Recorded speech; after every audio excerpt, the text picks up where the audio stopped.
From ActionableOps, here's how to put Hermes on Mattermost, the self-hosted open-source Slack alternative. Mattermost is Slack. You run yourself on your own servers, so your data never leaves your walls. Hermes connects over its REST API and a WebSocket and behaves just like it does on Slack. In DMs, it answers everything. In channels, it replies when you mention it, and each person in a shared channel gets their own session. Team Edition, the free one, works fine. First, make a bot. As a system admin, open the System console, Integrations, Bot Accounts, and turn on Bot Account Creation. Then, from the Integrations menu, add a bot account, name it Hermes, leave the role as member, and create it.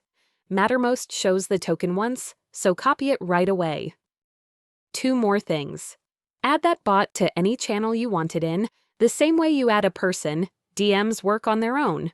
Then grab your own user ID, the 26-character string in your profile, not your @username. That's how Hermes knows to trust you. Now wire it up. Run Hermes Gateway Setup, pick Mattermost, and paste the server URL, the bot token, and your user ID. Set Mattermost allowed users, or the gateway denies everyone by default. Then Hermes Gateway, and it connects in a few seconds. That's Hermes on Mattermost, built by Nous Research, and for more how-tos like this, that's ActionableOps.com.